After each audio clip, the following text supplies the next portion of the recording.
Pada tahun 680, Mekah tegang. Yazid merebut kekhalifahan, membuat banyak orang khawatir karena melihat pemerintahannya sebagai pengkhianatan terhadap warisan Nabi Muhammad. Surat-surat berdatangan dari Kufah, memohon kepada Imam Husain, cucu Nabi, "Datanglah pimpin kami menolak tirani Yazid." Husain, yang dibimbing oleh keadilan dan iman, mengutus sepupunya Muslim bin Aqil ke Kufah. Ribuan orang menyatakan kesetiaan, menjanjikan dukungan. Merasa terdorong, Husain memutuskan untuk memenuhi panggilan itu. Bukan untuk kekuasaan, tetapi untuk menegakkan kebenaran.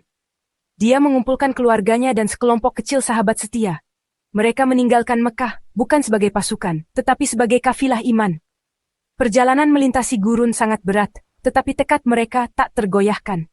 Mereka membawa harapan rakyat dan warisan Nabi, bergerak menuju tempat perlindungan yang dijanjikan di Kufah.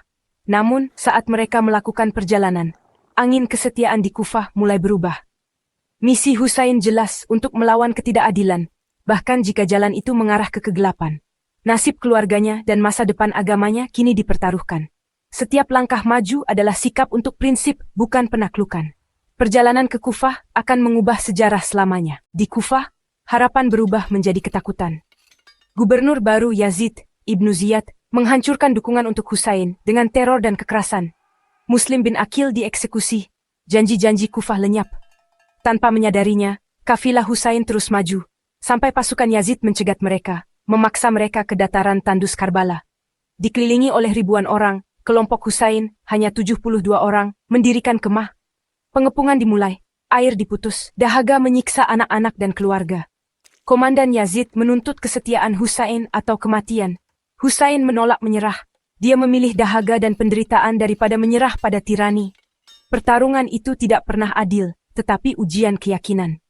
Kemah kecil itu berdiri teguh, dikelilingi oleh lautan musuh. Panggung telah diatur untuk konfrontasi yang akan bergema sepanjang sejarah.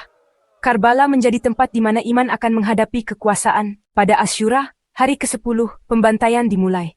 Sahabat dan keluarga Husain berjuang dengan gagah berani, masing-masing gugur dalam membela prinsip.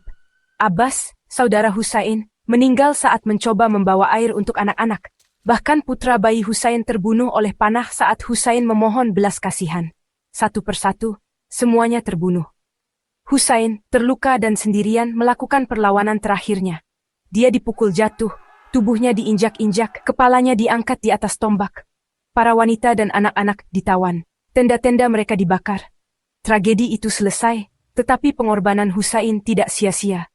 Kematiannya menjadi simbol perlawanan, darahnya menjadi bendera keadilan. Dataran Karbala ternoda oleh kehilangan, tetapi juga dengan lahirnya pesan abadi. Dalam kemartiran, kebenaran Husain tidak dapat dibungkam. Sikapnya akan menginspirasi generasi yang akan datang.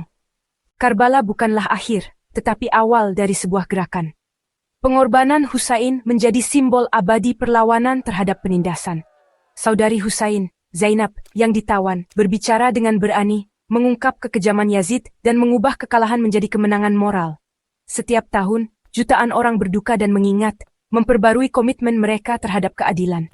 Kisah Karbala melampaui waktu, menginspirasi harapan dan keberanian. Seruan, "Ya Husain," adalah janji untuk menegakkan kebenaran, apapun harganya. Warisan Husain terus hidup, menjadi mercusuar bagi semua yang mencari keadilan.